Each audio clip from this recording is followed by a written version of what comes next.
The sea holds many secrets, but none as haunting as the Mary Celeste. A ship found drifting in the Atlantic, her sails torn, her cargo untouched, her crew vanished into thin air, no signs of struggle, no lifeboats, just silence. Who or what claimed them? Was it betrayal at sea, a storm that left no scars, or something far darker, something not of this world? Tonight, step aboard the ghost ship that defies every explanation, a vessel cursed by fate and sealed forever in mystery. This is the chilling truth behind the Mary Celeste. Welcome to the Bay of Fundy, home to the world's most extreme tides and a rich shipbuilding heritage. From the early 1800s onward, over 1,000 ships were born here, most being humble coastal schooners that navigated local waters peacefully, rarely facing peril. Yet, strangely, nearly 100 of these vessels vanished without a trace. The mysterious tale of the Mary Celeste begins here. In 1860, a Nova Scotia man named Joshua Dewis emerged as a key figure in the story. Born in the small town of Economy, Dewis was among the early shipbuilders of the Minas Basin along the Bay of Fundy. His focus was on crafting small schooners under 100 tons designed to ferry goods between local market towns such as Kentville and Parsboro. As shipbuilding around the bay advanced, so did the ambition of its builders. By 1860, Dewis sought both expansion and relocation. He left Economy for Advocate Harbor near Cape Door, seeking a more strategic location for his shipyard. Though Advocate Harbor was already an established shipbuilding town, nearby Spencer's Island presented unique advantages. Contrary to its name, Spencer's Island is not an island, but a town on the mainland named after the nearby island itself. The first advantage of Spencer's Island was protection from fierce coastal storms that frequently battered exposed towns like Advocate Harbor. Positioned on the sheltered side of Cape Door, it provided safer grounds for ship construction. Secondly, Spencer's Island was abundant in timber, unlike Advocate Harbor, where local forests had been depleted. The shipyard's slipway was set right on the shoreline, while workers could hear the steady axe blows of lumberjacks harvesting nearby trees. The community was tight-knit, connected by blood or marriage. Most nearby woodlands were owned by Jacob and Isaac Spicer, brothers residing in Spencer's Island. In a fortuitous twist, both Spicers were related to Dewis by marriage. His wife and the Spicer's sisters were siblings. With this personal connection, Dewis persuaded the Spicers to invest in his venture. They agreed to supply the lumber in exchange for a 1/8 share in the first vessel. The keel of the first vessel was carefully laid in the fall of 1860, with ambitious plans to launch it during the high spring tides. While Spencer's Island and Advocate Harbor had grown into quaint, comfortable communities, the newly established Spencer's Island shipyard was primitive at best, built from sheer determination and hard labor. Their first vessel slowly took shape, rising from the timber slipway amid the harsh Nova Scotian winter. Every piece of that ship was crafted by hand. There was no mill on site to process the incoming timber into planks and beams. Instead, every piece of wood was painstakingly shaped by axe and saw. Detailed schematic blueprints were practically non-existent. This was shipbuilding at its most raw and experimental. The shipyard itself had no dedicated bunkhouses for the crew. Instead, the shipyard workers slept on the first floor of the homes belonging to company executives. Chief among them was Captain W.H. Bigelow, who held a 1/16 share in the venture. Local lore holds that many workers lived under the same roof as Captain Bigelow and his family while the vessel was being built. Alongside the captain's family The workman and household maid coexisted in this modest home throughout the project. By early December, the vessel had been fully framed out. The keel was completely laid, and the ribs of the ship stood proudly in place. But rather than proceed immediately, the unfinished hull was left exposed to the brutal winter elements. This deliberate exposure served an important purpose. It allowed the timber to season naturally, releasing internal moisture and strengthening the wood's structure for durability. While the workers were on seasonal leave, Joshua Dewis and the Spicer brothers set about securing all the materials necessary to complete the ship. When spring finally arrived, the hull was completed with meticulous care. It was then coated in salt to draw out the last traces of moisture, ensuring the wood dried fully before the final casing and finishing touches were applied. The sails, vital for her maiden voyages, were imported from either Halifax or Windsor major maritime centers of the time. This was no ordinary schooner, though it would later become infamous as the Mary Celeste. At the time of her launch, the ship was christened Amazon, a name personally chosen by Joshua Dewis himself. Ships are traditionally referred to in the feminine, seen as living entities by their builders and crews. The name Amazon likely drew inspiration from the legendary Amazon women of Greek mythology, symbolizing strength and power. However, Dewis never explained his choice, leaving the meaning shrouded in mystery. Dramatic retellings of the Mary Celeste saga often claim that the Amazon's launch was ill-fated. Rumors suggest it either became stuck on the slipway or even injured someone in the process. But those who were present at the launch, whether the spectators or the ship's owners, never confirmed any such mishap. Contrary to dramatic tales and rumors, the builders of the Amazon adamantly denied that the launch was anything but smooth and successful. Historical records, including a collection of vintage posters preserved in the Age of Sail Museum in Port Greville, Nova Scotia, give us insight into what a typical Spencer's Island ship launch looked like. Although these posters date several years after the Amazon's launch, they describe the kind of festive atmosphere that accompanied such events, a grand affair often followed by afternoon tea, and even the local rummage sale, turning the launch into a celebrated community event. Today, no trace remains of the original shipyard or the Amazon slipway itself. However, the yacht evolved significantly over time, eventually producing nearly 30 more ships. The foundations of a pier, constructed later in the 1800s, still remain visible. This pier once served as the landing point where ships dropped off their goods to supply the shipyard and the nearby general store. Eventually, the yard expanded to include a mill, whose pilings also remain standing as silent witnesses to a bygone era. A few historic buildings from that time still exist, notably the home of Captain W.H. Bigelow, a key shareholder in the venture, the home of the shipyard's blacksmith, Frederick D. Wolfe. The Amazon was a brigantine-rigged schooner, equipped with two masts, two deckhouses, and a distinctive square stern.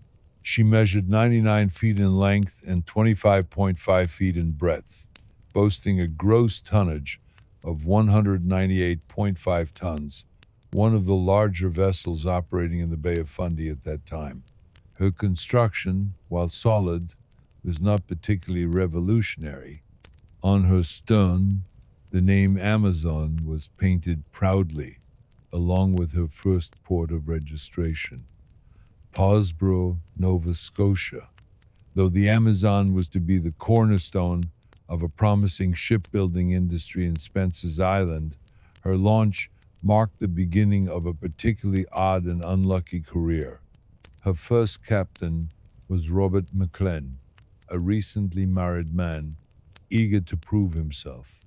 The plan was simple: sail the Amazon from Spencer's Island to the nearby town of Five Islands, a name that, like Spencer's Island, was misleading, since it was neither an island nor comprised of five islands. At Five Islands, the Amazon would be loaded with a cargo of lumber destined for a transatlantic voyage to London, where the timber would be sold. Unfortunately, Captain McClellan had been ill for some time, but he optimistically believed that sea air would improve his health. After the Amazon was loaded and set sail into the Bay of Fundy, Captain McClellan's condition worsened rapidly. Before even clearing the bay, he succumbed to a severe bout of pneumonia. The first mate, faced with the urgent situation, turned the Amazon back towards Spencer's Island, where Meekland was carried ashore. He was taken up the hill to the home of Jacob Spicer, one of the ship's owners, a house which still stands today, overlooking the old shipyard. Within days, the young, newlywed Captain Menkland passed away in the Spicer home in a tragic twist. The very first cargo the Amazon delivered in her entire career was not lumber or goods, but the body of her first captain, brought home to his widow. His grave, located in the nearby Economy Cemetery, can still be visited to this day.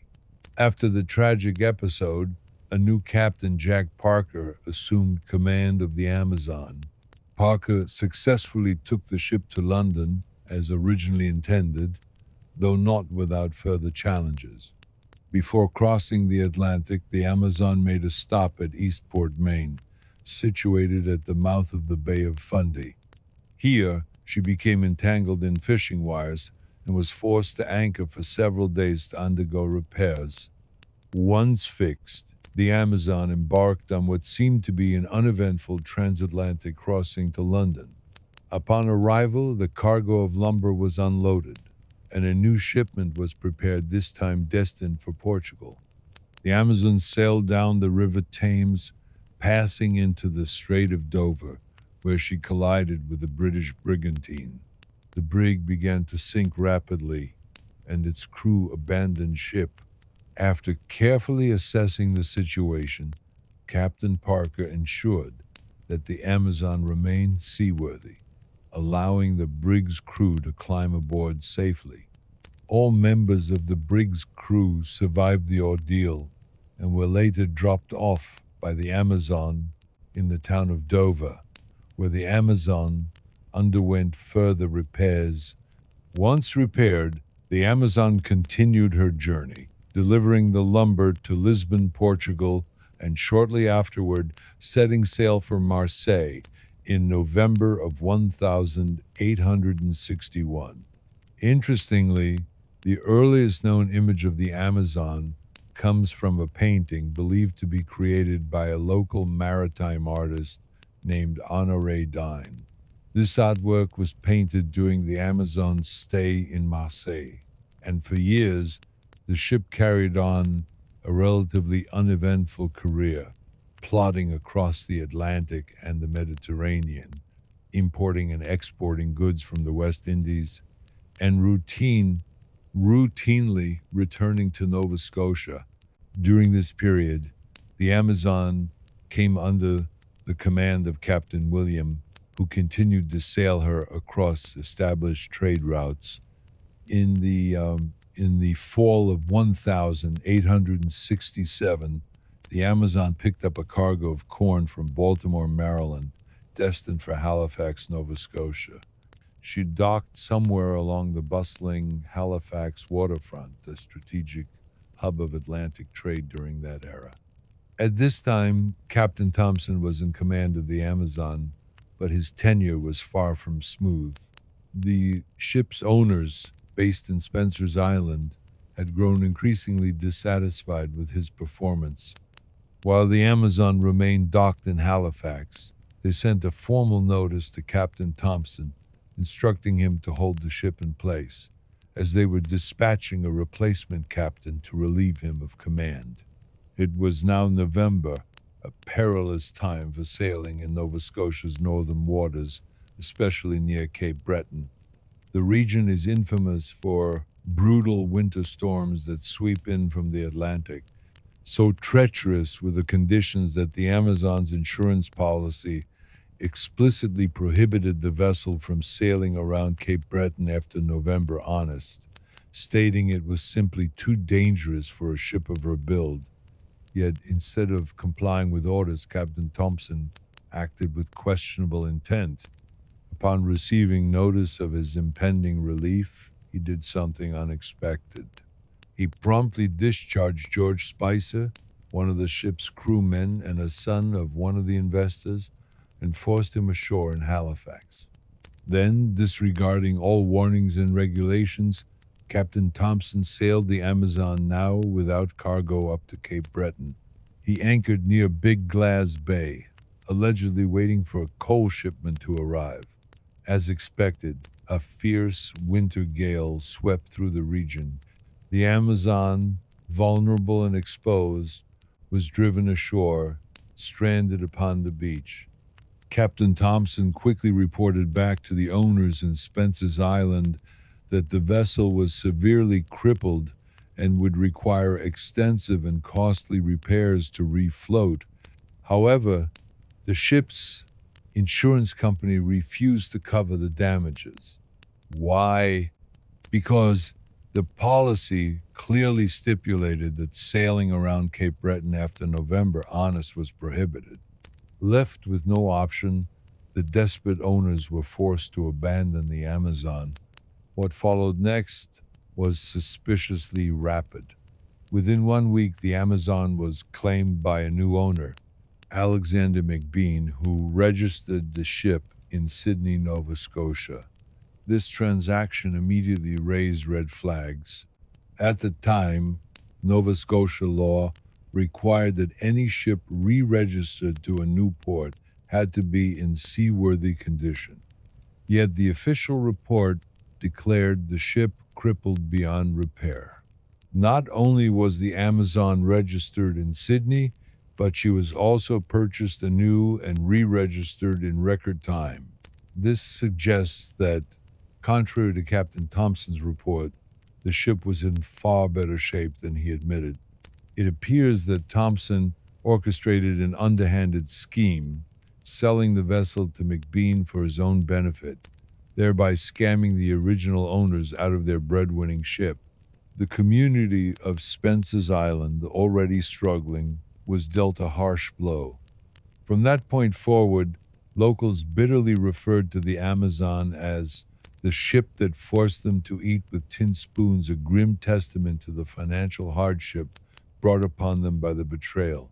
Soon afterward, McBean sold the Amazon to a man named John Bay, who owned the ship for less than a year. The Amazon's misfortune continued. She wrecked again, this time in Maine, and was abandoned yet again. But the story did not end there. The wreck was salvaged once more and towed to New York for a public auction. It was purchased by Richard W. Haynes, a shrewd businessman, for $1,750. Haynes registered the Amazon in New York. Since she was originally a foreign vessel, a Nova Scotian ship being imported into the United States, standard law required Haynes to pay import duties. Rather than follow legal procedure, however, Haynes skipped paying the import fee entirely. Instead, he simply renamed the Amazon and hoped nobody would trace her true identity. When confronted about this blatant tax evasion, Haynes claimed he had replaced the ship's entire keel, all of the stern, and most of the hull. He asserted that these repairs were so extensive they amounted to more than twice the original construction cost of the Amazon.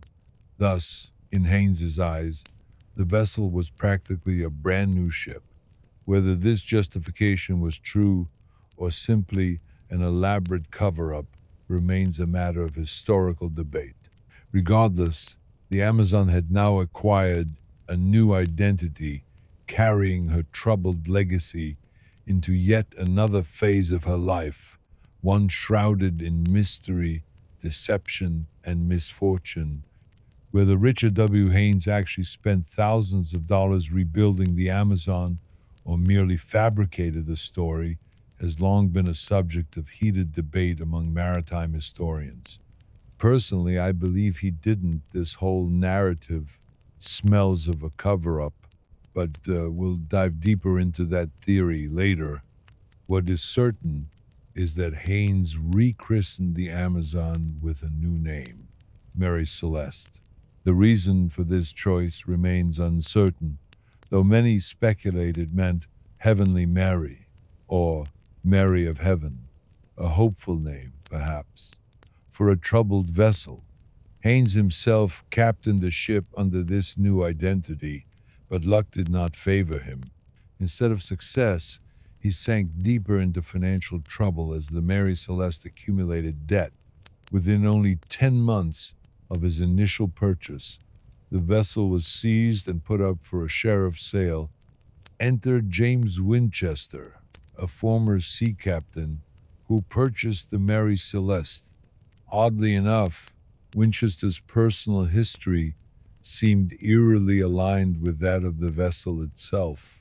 Born in Nova Scotia, Winchester later moved to Eastport, Maine, became an American citizen, and eventually settled in New York City, the ship's new home port. Soon after acquiring the Mary Celeste, Winchester faced unexpected legal troubles. A deputy surveyor visited his office and claimed the previous owner had neglected to pay the proper import duties, rendering the ship's registration fraudulent. Faced with the threat of losing his new investment or even jail time, Winchester was offered a simple solution: pay cash immediately to cover the alleged unpaid fees, and the case would be quietly dropped. This was pure blackmail, and Winchester saw through the scheme.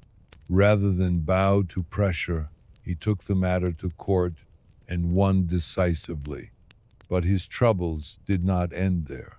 Upon closer inspection, Winchester discovered that Haynes's claim of having invested 80 or 90 in rebuilding the vessel just a year prior was entirely false. The Mary Celeste was found to be terribly rotten, in desperate need of nearly a full rebuild. The cost to make her seaworthy again? An eye-watering $1.5. The ship was stripped down to the waterline and rebuilt almost from scratch. During this overhaul, an additional deck was added and the rigging was slightly modified. Her tonnage rose from 198 tons to 282 tons, making her a significantly larger and stronger vessel. This massive expense severely strained Winchester's finances, so he opted to sell a one-third interest in the ship to a Massachusetts captain named Benjamin Spooner Briggs, who would assume command of the vessel. Captain Briggs' first voyage with the Mary Celeste was a grand undertaking. He would sail from New York City, across the Atlantic, through the Strait of Gibraltar, and onward to Genoa, Italy. Briggs was a deeply patriotic American. His lineage traced back to the Mayflower, and other ancestors had fought in the American Revolution, defending the young nation at the very spot where the first shots were fired. Benjamin Briggs was also a devoted family man. He longed for his wife and children to accompany him on this momentous crossing. His wife, Sarah Briggs, was his childhood sweetheart, and together they had two children: Arthur, an 8-year-old boy, busy with school and left behind in the care of grandparents; Sophie, only 2 years old, who would travel aboard the Mary Celeste. In total, the ship would carry 10 people on this voyage, bound for Italy. Captain Benjamin Briggs, Sarah Briggs, his wife, Sophie Briggs, their daughter, 7 crew members. Among the crew, the first mate, Albert Richardson, hailed from Maine. The second mate, Andrew Gilling, came from New York. The cook, Edmund Head, also of New York, had married just shortly before the voyage, evoking a parallel to the ship's first captain, Robert McLean. The remaining four crewmen were able bodied sailors from Prussia, brothers Fuller and Box Lorenzen, Aran Martins, Gottel Godot. In the ship's log, there's a chilling entry where rumbling is noted in the cargo hold. Captain Briggs and his crew were fully aware that the alcohol fumes were dangerously accumulating. On the morning of November 25th, Captain Briggs woke to a brief break in the stormy weather. With toxic fumes likely weighing on their minds, the crew seized this opportunity to open the cargo hatches and ventilate the hold, hoping to disperse the dangerous alcohol vapors. Let's take a moment to understand this situation better by examining a contemporary example. The Julia Hawk, a similar vessel transporting petroleum, faced a comparable hazard. Her crew discovered the barrels were rubbing together, generating friction and dangerous fumes. When ships like the Julia Hawk vented their holds, it was not uncommon to hear a deep, prolonged groaning throughout the structure. What caused this noise? The fumes, trapped over time, essentially inflated the wooden vessel's structure. As the hatches opened, the built up pressure was released, and the ship's timbers creaked and deflated audibly. The Mary Celeste likely vented 2 or more weeks' worth of alcohol fumes in that moment. The entire ship groaned and wailed for some time, an unnerving, terrifying sound that surely alarmed the crew. But that was only the beginning. As the plumes of alcohol vapor filled the air, other effects followed. Oil lamps may have flared uncontrollably. The crew probably began to feel headaches, nausea, and general weakness. What might be a temporary discomfort for an adult could prove dangerous or fatal to a 2-year-old girl like Sarah Briggs. Captain Benjamin Briggs was no reckless adventurer. He was a practical, composed man known for his cool temper and sound judgment. With the lives of his wife, daughter, and crew in his hands, he faced an awful decision: stay aboard the compromised Mary Celeste, risking further inhalation of fumes and potential explosion, or abandon ship, hoping a small boat would carry them safely through the worsening conditions. Without hesitation, Captain Briggs chose the latter. The ship's lifeboat was lowered from the port leeward side of the ship as the hull continued its ominous creaking. A portion of the railing was removed to make way. What followed was a hurried, desperate gathering of bare necessities. Someone even rummaged through the cabins, hastily opening the skylight to vent more of the noxious fumes. The expectation was clear. They would be in the boat for only a few hours at most. Some of the sails were simply dropped onto the deck rather than rolled up properly, a testament to the urgency. They didn't have time to dismantle everything. The crew worked as fast as possible. A line was attached to the small boat, and the entire Briggs family climbed aboard, accompanied by the rest of the crew. They pushed the boat as far away from the Mary Celeste as the 300-foot line would allow, needing to distance themselves from the fumes and the looming threat of explosion. What happened next was tragic and inevitable. Archival weather reports confirmed that shortly after the temporary calm, rain squalls and fierce winds returned with a vengeance. The remaining sails still left on the Mary Celeste caught the wind at just the right angle, propelling the ship forward at speed. The small boat with the Briggs family and crew is now in grave danger. They had no way of rowing back to the Mary Celeste. Instead, they were battling against the wind, rain, and heavy seas. Had they attempted to row toward the accelerating Mary Celeste, their boat would have been swamped and destroyed in the process. Alternatively, Had they cut the 300-foot line, they would have been left adrift in treacherous waters. The horror of that choice, a calculated act of desperation, is the most plausible explanation for the abandonment of the Mary Celeste. Captain Benjamin Briggs' first impression of the Prussian sailors was that they were good men and experienced sailors, though perhaps not the sharpest minds aboard the ship. Adding a touch of charm to the crew was the ship's cat, whom young Sophie Briggs affectionately called Pooh, or Pooh for reasons nobody could quite explain, but which warmed the family's hearts. Throughout October and into November of 1872, the Mary Celeste remained tied to Pier 50 on the East River in New York, patiently preparing for the voyage to Italy. In those days, the pier numbering system was different from today's. At the time, the Mary Celeste rested at the foot of Barrow Street, snug and secure. For several days before departure, the Briggs family treated the Mary Celeste as their home. While moored at Pier 50, Captain Briggs, his wife Sarah, and their young daughter Sophie made the ship cozy and lively. They regularly played music on their melodeon, wrote heartfelt letters to family and friends, and even entertained Sarah's brother and his wife one afternoon. Yet despite these small comforts, a shadow of sadness lingered. Captain Briggs missed his son, Arthur Briggs, who remained with his grandparents in New York. On more than one occasion, Benjamin thought of sending for Arthur mid-voyage and offering him the chance to skip the rest of the school year in order to accompany the family. In the ship's hold, 171 barrels of industrial alcohol were carefully stowed, the cargo that would later become infamous. These barrels were laid on their side with pieces of wood strategically wedged between them, designed to prevent them from rolling as the ship swayed in rough waters.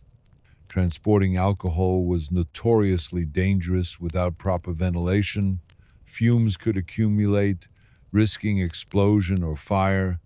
On Tuesday, November 5th, 1872, the day arrived for the Mary Celeste to set sail. Initially, Captain Briggs towed the vessel from the pier, but persistent winds and fog forced him to anchor off Staten Island for 2 nights, waiting for the weather to clear. During this pause, Sarah Briggs wrote a final letter to her mother-in-law, a tender goodbye that would remain forever poignant. 2 days later, with the weather finally improving, the Mary Celeste raised anchor and ventured into the Atlantic. Nearby, less than a mile away in Hoboken, New Jersey, another ship readied for a similar journey, the De Gracia, a vessel strikingly similar in design and tonnage, and likewise bearing a Latin name meaning the grace of God. Both ships were built in the Bay of Fundy, though the De Gracia hailed from the south side at Bear River, Nova Scotia. Unlike the Mary Celeste, which had been re-registered to the United States, the De Gracia remained under Nova Scotian registration with an all-Nova Scotian crew. Her captain, David Morehouse, and Captain Briggs were rumored to be friends, a claim that has never been fully substantiated but adds to the tale's intrigue. The De Gracia departed Hoboken on November 15th, 1872, exactly 8 days and 200 miles behind the Mary Celeste. From the moment both vessels set out into the Atlantic, they encountered relentless stormy weather. Both crews were forced to stay battened down, keeping hatches tightly secured, fighting waves that seemed intent on swallowing them whole. The Mary Celeste made steady progress, yet by November 25th, around 20 days into the voyage, the Azores Islands came into sight. But the view was far from hopeful. It was pouring rain, winds howled like furious spirits, and the creaking, groaning ship tossed mercilessly in gigantic swells. Inside, the 10 people on board were thrown about, struggling to maintain stability as the volatile cargo shifted ominously in the hold. At the same time, the De Gratia battled the same violent storm.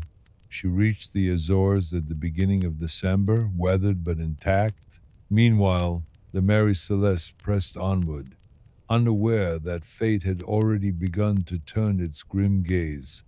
While the Mary Celeste sailed south of the Azores, the De Gratia took a northern course, their paths destined to converge shortly after passing the islands.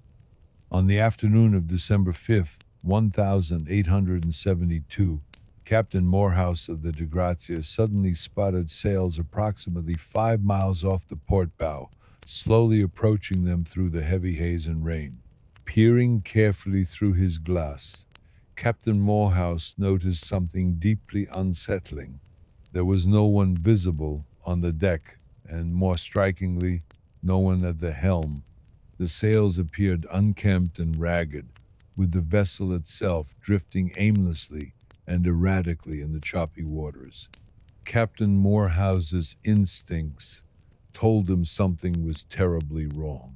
Despite several attempts by the De Gracia's crew to hail the strange ship, there was no response whatsoever.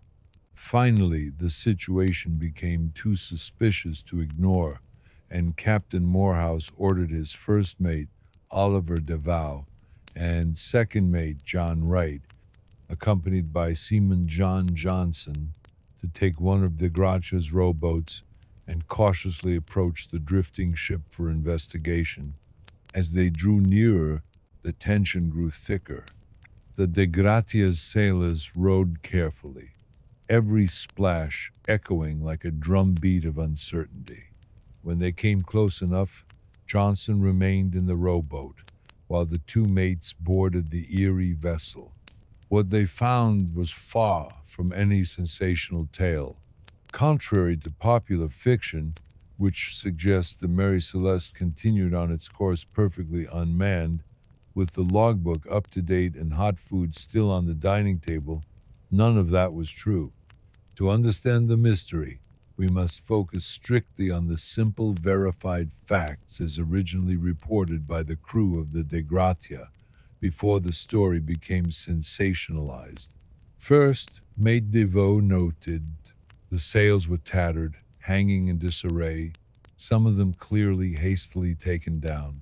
There was absolutely no one on board, not a single soul in sight, not even the ship's cat. A portion of the portside railing was missing, suggesting rough treatment or an attempt to make an emergency exit. DeVoe's first priority was to check the ship's mechanical integrity. He confirmed that the pumps were still operational and in perfect working order, but a troubling sight lay below 3.5 feet of seawater was sloshing inside the holds of the Mary Celeste. DeVoe then ventured into the cabins. What he found painted a grim scene of disorder. Everything was soaking wet from relentless exposure to rain and seawater.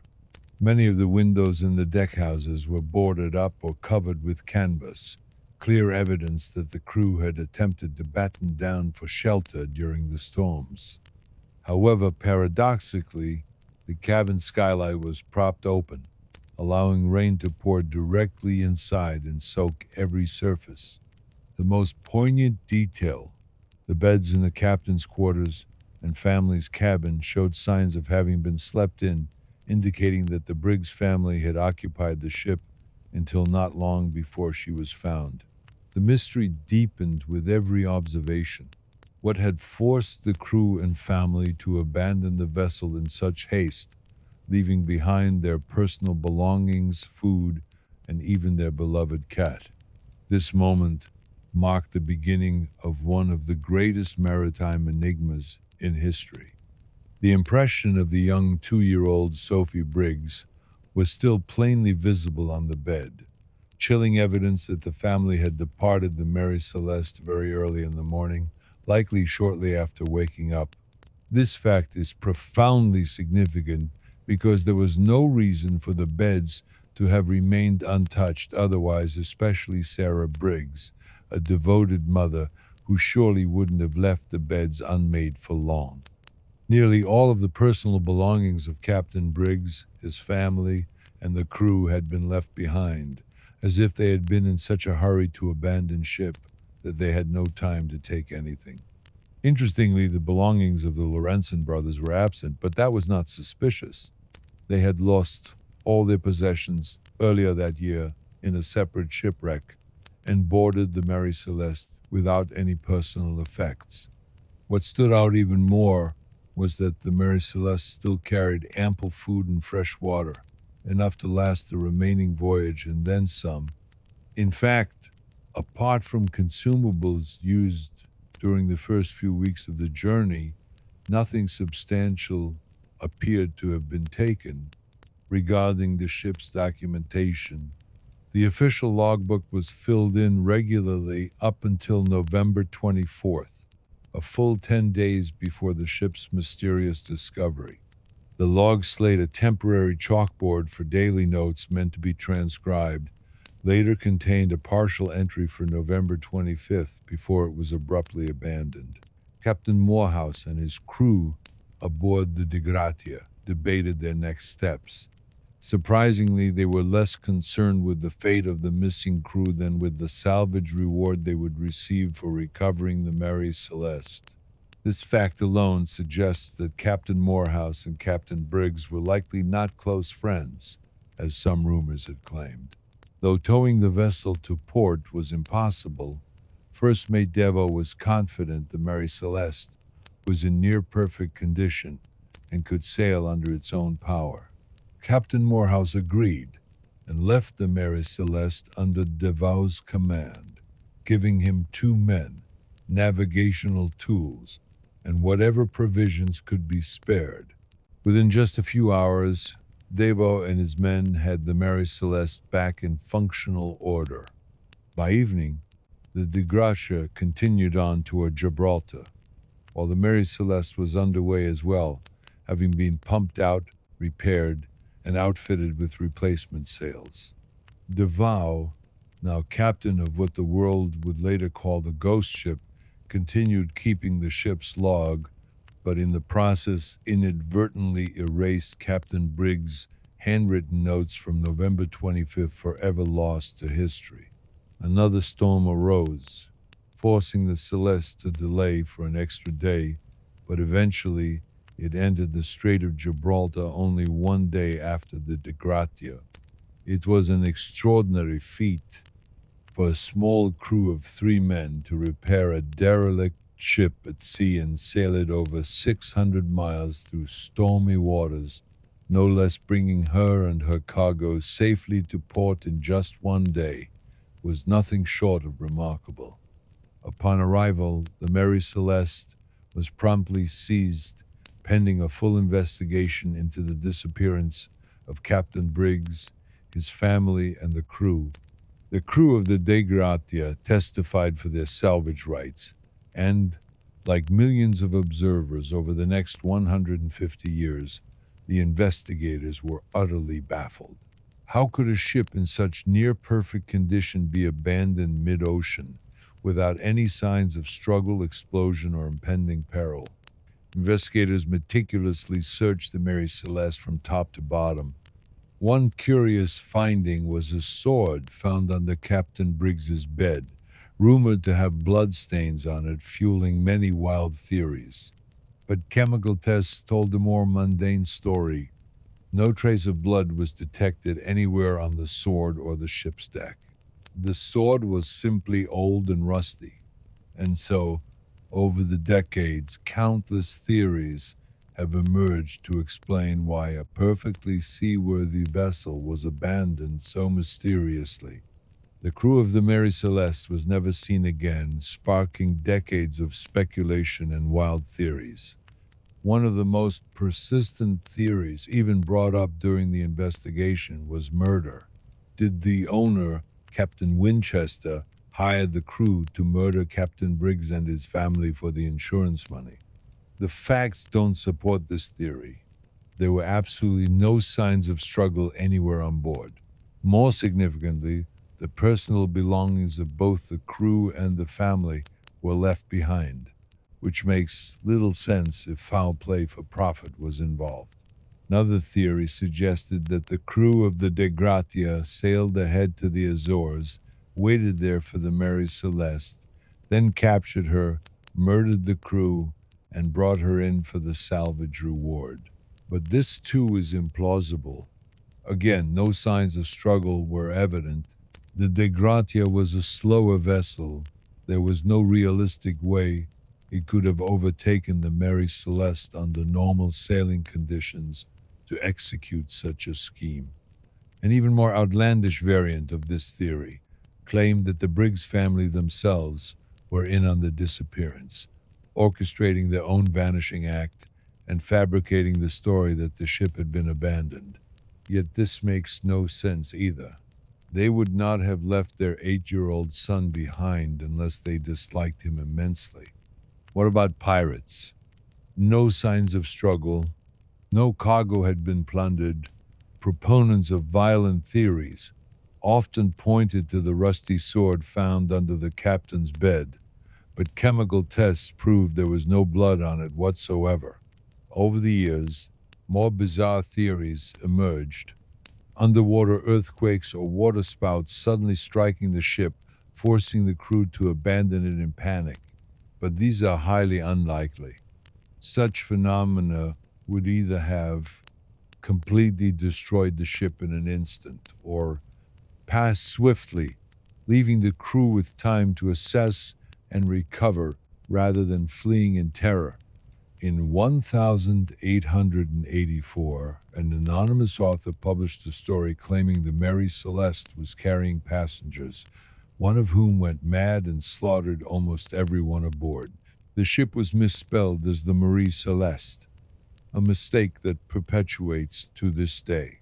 Later, the author was revealed to be none other than Arthur Conan Doyle, the creator of Sherlock Holmes.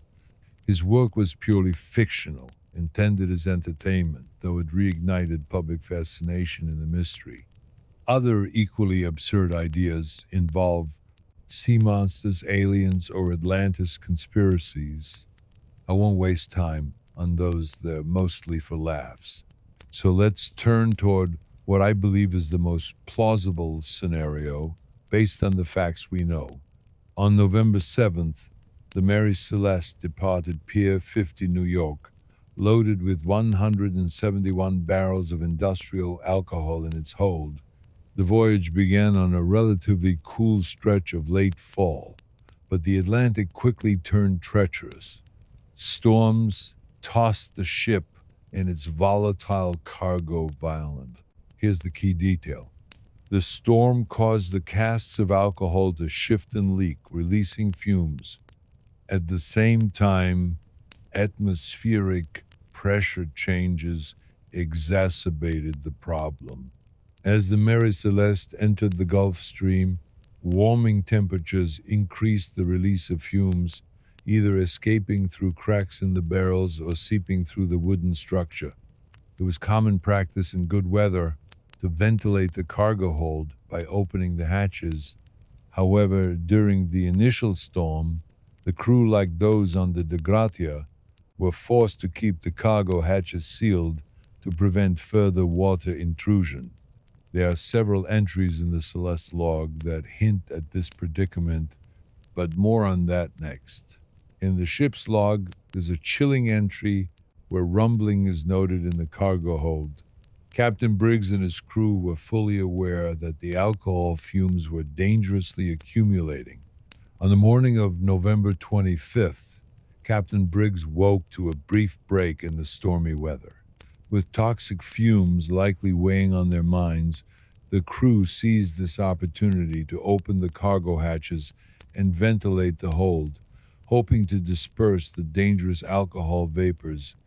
Let's take a moment to understand this situation better by examining a contemporary example. The Julia Hawk, a similar vessel transporting petroleum, faced a comparable hazard. Her crew discovered the barrels were rubbing together, generating friction and dangerous fumes. When ships like the Julia Hawk vented their holds, it was not uncommon to hear a deep, prolonged groaning throughout the structure. What caused this noise? The fumes, trapped over time, essentially inflated the wooden vessel's structure. As the hatches opened, the built up pressure was released, and the ship's timbers creaked and deflated audibly. The Mary Celeste likely vented 2 or more weeks' worth of alcohol fumes in that moment. The entire ship groaned and wailed for some time, an unnerving, terrifying sound that surely alarmed the crew. But that was only the beginning. As the plumes of alcohol vapor filled the air, other effects followed. Oil lamps may have flared uncontrollably. The crew probably began to feel headaches, nausea, and general weakness. What might be a temporary discomfort for an adult could prove dangerous or fatal to a 2-year-old girl like Sarah Briggs. Captain Benjamin Briggs was no reckless adventurer. He was a practical, composed man known for his cool temper and sound judgment. With the lives of his wife, daughter, and crew in his hands, he faced an awful decision: stay aboard the compromised Mary Celeste, risking further inhalation of fumes and potential explosion, or abandon ship, hoping a small boat would carry them safely through the worsening conditions. Without hesitation, Captain Briggs chose the latter. The ship's lifeboat was lowered from the port leeward side of the ship as the hull continued its ominous creaking. A portion of the railing was removed to make way. What followed was a hurried, desperate gathering of bare necessities. Someone even rummaged through the cabins, hastily opening the skylight to vent more of the noxious fumes. The expectation was clear. They would be in the boat for only a few hours at most. Some of the sails were simply dropped onto the deck rather than rolled up properly, a testament to the urgency. They didn't have time to dismantle everything. The crew worked as fast as possible. A line was attached to the small boat, and the entire Briggs family climbed aboard, accompanied by the rest of the crew. They pushed the boat as far away from the Mary Celeste as the 300-foot line would allow, needing to distance themselves from the fumes and the looming threat of explosion. What happened next was tragic and inevitable. Archival weather reports confirmed that shortly after the temporary calm, rain squalls and fierce winds returned with a vengeance. The remaining sails still left on the Mary Celeste caught the wind at just the right angle, propelling the ship forward at speed. The small boat with the Briggs family and crew was now in grave danger. They had no way of rowing back to the Mary Celeste. Instead, they were battling against the wind, rain, and heavy seas. Had they attempted to row toward the accelerating Mary Celeste, their boat would have been swamped and destroyed in the process. Alternatively, had they cut the 300-foot line, they would have been left adrift in treacherous waters. The horror of that choice, a calculated act of desperation, is the most plausible explanation for the abandonment of the Mary Celeste. After being set adrift from the Mary Celeste, the small lifeboat carrying Captain Briggs, his family, and the crew faced a grim reality. They tried to row toward the nearby island of Santa Maria, a mere 6 miles away, but the conditions were merciless. Historical records clearly show that the wind was blowing strongly against them, pushing them further out into the open Atlantic. Their chances were tragically slim. As with many lifeboats adrift in that era, finding them was nearly impossible. Just 2 decades prior, the steamship Arctic had sunk in the North Atlantic, with lifeboats full of passengers and crew disappearing into fog never to be found. Similarly, if the Mary Celeste's crew survived for long enough to drift, they were effectively lost to history. Meanwhile, the Degracia was not far behind. The Mary Celeste had an 8 to 10 day lead over the Degracia. It took roughly 8 to 10 days from the moment of abandonment for the Degracia to find the Mary Celeste floated with nearly 4 feet of water in the hull, which entered through the opened cargo hatches. At that point, the ship had drifted 378 miles east from where it was abandoned. Its exact drift path remains a mystery, but by the time the De Gracia crew spotted her, the winds had shifted, turning the Mary Celeste fully around so that she was sailing westward, eerily headed back toward the very location where the tragedy had occurred. The De Gracia crew subsequently brought the Mary Celeste into port, where the rest of the story unfolded. The theory I've just detailed is what I personally consider the most likely scenario, built carefully from original evidence provided by the De Gracia's crew. It is not a theory of my own invention, apart from some logical elaboration to connect loose ends, but rather one that has been circulating for quite some time. In fact, the first recorded version of this theory came from one of Captain Briggs' own relatives, Dr. Oliver Cobb. It remains one of the most realistic and practical explanations, perfectly aligned with the principle known as Occam's razor, that the simplest explanation is often the correct one. During the court proceedings, the De Gracia's crew began to suspect that suspicion was falling on them. They began to elaborate their testimony, possibly in an effort to present what they thought the court wanted to hear and deflect scrutiny. Some new and suspicious claims arose. The discovery of a disassembled water pump on the deck, an improvised sounding rod dropped there as well. These findings were presented to suggest the Mary Celeste was rapidly taking on water, forcing the crew into a panic and prompting abandonment. But this theory was contradicted by one simple fact. The Mary Celeste did not sink. Captain Winchester, the ship's owner, arrived in Gibraltar to claim the Mary Celeste and provide a new captain to complete her voyage to Genoa.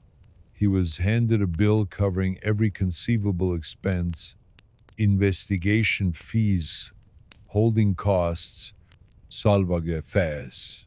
Unsurprisingly, he refused to pay the investigation expenses, especially since the inquiry dragged on for months. However, he accepted the reasonable salvage fee. In the end, the De Gracia's crew received a salvage fee of 20% of the ship's total value.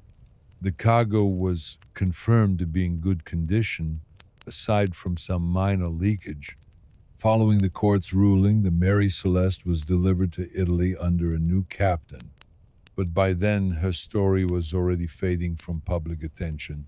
The Mary Celeste's sensational mystery was soon eclipsed by the tragic wreck of the White Star Line ship Atlantic, which crashed near Halifax, Nova Scotia on April 1, 1873, just under a month after the Mary Celeste investigation concluded.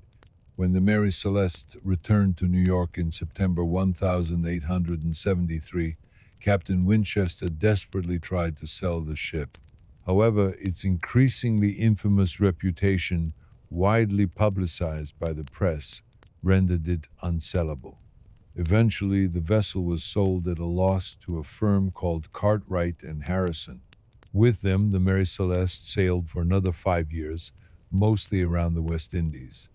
Her story took another dark turn in 1879, when she was hired to transport a shipment of horses around Africa. Tragically, most of the horses became ill and few survived the voyage. Later that same year, while sailing near Street Helena, her captain fell ill and passed away just a few hours after docking. Thus, the Mary Celeste claimed a third captain lost to misfortune while still engaged in service. After years of financial loss and misfortune, the Mary Celeste was sold at a loss once again, this time to a man named Wesley Gove.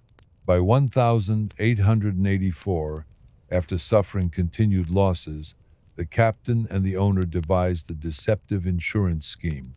They would intentionally wreck the ship to claim a large insurance payout.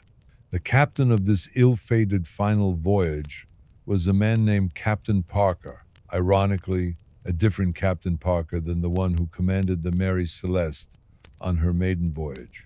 Before setting sail, Parker openly revealed his plan to the crew. The idea was to deliberately run the ship aground, making it appear as an unfortunate accident while profiting from an overinsured cargo.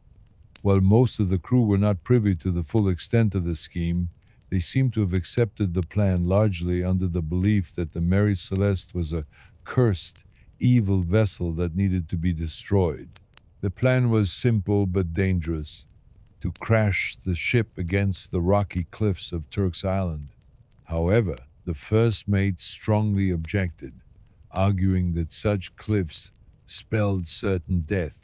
Captain Parker reluctantly agreed, and instead, they set their sights on the nearby well marked reef, which seemed like a safer option to scuttle the ship. As the Mary Celeste sailed toward her doom, the sails were fully hoisted, billowing in the wind. The sea sprayed violently in her wake, and the masts and beams creaked under the strain. The ship accelerated as it neared the reef.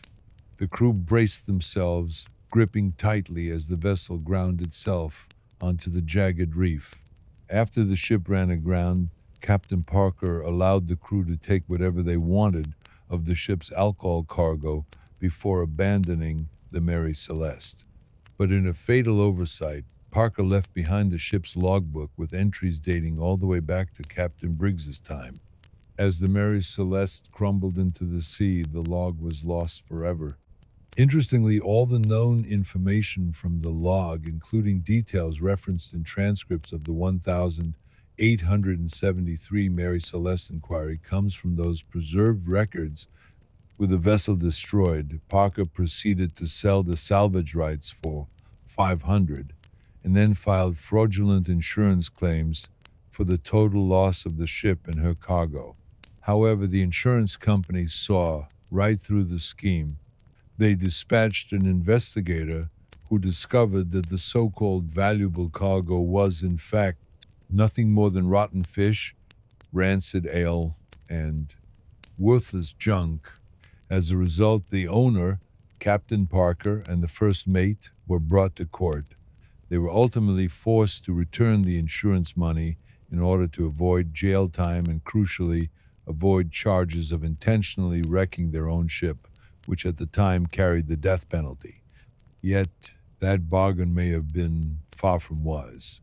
Within just 6 months of the trial's conclusion, all three men responsible for the final destruction of the Mary Celeste, the owner, the captain, and the first mate, had all died under mysterious circumstances. Even more eerily, two vessels connected to the investigation and destruction of the Mary Celeste vanished on their very first voyage afterward. The steamer Saxon and the schooner Mary D. Douglas both were chartered by the insurance investigator to inspect the cargo and the wreck. Today, at the site where the Mary Celeste was originally built, a monument shaped like a stone case stands, bearing a bronze plaque commemorating the vessel's dark legacy. Local folklore tells an intriguing story. After the Mary Celeste was declared a total loss in Haiti, her builders, the Spencer Island Company, were offered the chance to repurchase her. They wisely declined. If you're curious to explore this piece of maritime history, consider visiting Spencer's Island. There, a local adventure group called Local Guy Adventures hosts guided tours, programs, and campouts right where the old shipyard once stood. Visitors can paddleboard, bike through historic waters, and camp overnight in comfortable wooden tents near the beach. For many years, the remains of the ill-fated Mary Celeste remained hidden, buried by time and the sea until 2001, when a Nova Scotia company named Noah, working with author Clive Cussler, finally discovered what is widely accepted to be the wreck of the Mary Celeste. In 2001, a Nova Scotia company named Noah, in collaboration with author Clive Cussler, announced the discovery of what was widely believed to be the remains of the Mary Celeste, resting off the coast of Haiti. The wreck was embedded in the same reef where she had crashed decades earlier. Among the recovered artifacts now displayed at the Age of Sail Museum in Port Greville, Nova Scotia are deck nails, pieces of copper sheathing that would have once covered the hull, grains of wood and timber sections, which, though difficult to place precisely within the ship, exhibit clear signs of age and design consistent with the Mary Celeste, ballast rock, which further helped confirm the identification of the wreck. The museum stands just a few minutes' drive from Spencer's Island, where the Mary Celeste had originally been built, a region steeped in shipbuilding history along the scenic shores of the Bay of Fundy. The Age of Sail Museum offers an impressive collection of shipbuilding artifacts and exhibits, including a dedicated display of the Mary Celeste, chronicling her infamous story from maiden voyage to mysterious abandonment and final wreck. It's a highly recommended destination for those seeking an off-the-beaten-path excursion in Nova Scotia. For more information about the museum and its exhibits, you can visit their website at averageofsailmuseum.com or follow them on Facebook. The Mary Celeste's legacy has evolved over time into the archetype of the ghost ship. She is perhaps the first vessel people think of when the term is mentioned. Her story captures the public's imagination for several reasons. The unusual circumstances surrounding her discovery, the fact that she was found in near perfect condition, her long and oddly extended post-abandonment career as a mystery in maritime lore. Her tale continues to intrigue and inspire generations, and it likely will remain one of the most enduring maritime mysteries of all time. If you enjoyed this deep dive into maritime history, consider subscribing to my channel. I regularly explore maritime artifacts, ghost towns, tales of adventure, and explorations of long-lost mysteries. Special thanks to my supporters on Patreon, especially Marlo Perez, Kelly Black, Kaiser Wilhelm II, Trent Gregor, Zach Richards, Donald Anderson, Cody Henrik, Joan Haynes, Shaw Kimball, Glenn Biscom, Rob M. Amos, Mayu Corey, Andrew Roos, Nicholas Mella, Zult Bogner, Kolenik Sophie Baba, Jakob Martin Hansen, Stephen Schwenkert, Rob Oliver, China and John Holland, and many others.